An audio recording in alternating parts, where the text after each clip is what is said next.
মাগুরাতে পাওয়া যাচ্ছে আস্ত ডিমের চটপটি, যা এর আগে কখনো মাগুরাতে দেখা যায় নাই। এই প্রথম মাগুরাতেই দেখা মিলল আস্ত ডিমের চটপটি। দাম কত, কোন জায়গা পাবেন আর স্বাদটা কেমন ছিল, আমার কাছে সবকিছুই বলবো এই ভিডিওতে। এই আস্ত ডিমের চটপটিটা খেতে হলে আসতে হবে মাগুরা শহর থেকে 12 কিলোমিটার দূরে মাগুরা আরপাড়া বাজারে। আরপাড়া বাজার থেকে কালীগঞ্জ যেতে যে রোডটা, সেই রোডের পাশে বিক্রি হচ্ছে সেই আস্ত ডিমের চটপটি। এখন তার মুখ থেকে তাদের দোকানটার ইতিহাস, সাথে দোকানে কি কি পাওয়া যায় সেগুলো সম্পর্কে জানানোর চেষ্টা করব। কত বছর ধরে এটা ব্যবসাটা করতেছেন?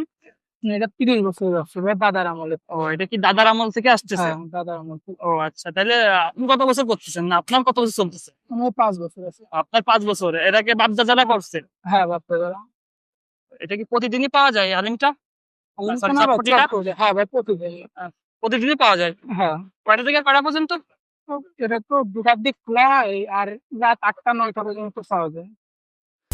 এই দোকানটির বয়স 30 বছর, আর সে ব্যবসা করতেছে 5 বছর। এই দোকানটি মূলত তার বাপ দাদার আমল থেকে ব্যবসাটা চলে আসতেছে। এখানে মূলত বিক্রি হয় চটপটি, আর এই চটপটির প্রতি প্লেটের দাম ছিল 50 টাকা করে। এখন এটা টেস্ট করব, এটা টেস্ট কেমন লাগে আমার কাছে। এটা প্রথম দেখায় এখানে একটু ভিট লবণের পরিমাণটা বেশি মনে হচ্ছিল, আর এটা টেস্ট আমার কাছে আহামরি অত খারাপও না আবার ভালোও না, আমার কাছে এভারেজ লাগছে। যদি আপনি কখনো আরপাড়া থেকে এই আস্ত ডিমের চটপটিটা খেয়ে থাকেন, আপনার কাছে কেমন লাগছিল ওইটা একটু কমেন্টে বলে যাবেন। আর আরপাড়া যারা ভিডিওটা দেখছেন তারা একটু কমেন্টে বলে যাবেন আপনাদের কাছে এটা কেমন লাগে। তো আজকের ভিডিও এই পর্যন্ত, কি দেখা হচ্ছে পরবর্তী ভিডিওতে। আরপাড়াবাসী ভিডিওটা অবশ্যই শেয়ার করে দিতে ভুলবেন না। ধন্যবাদ।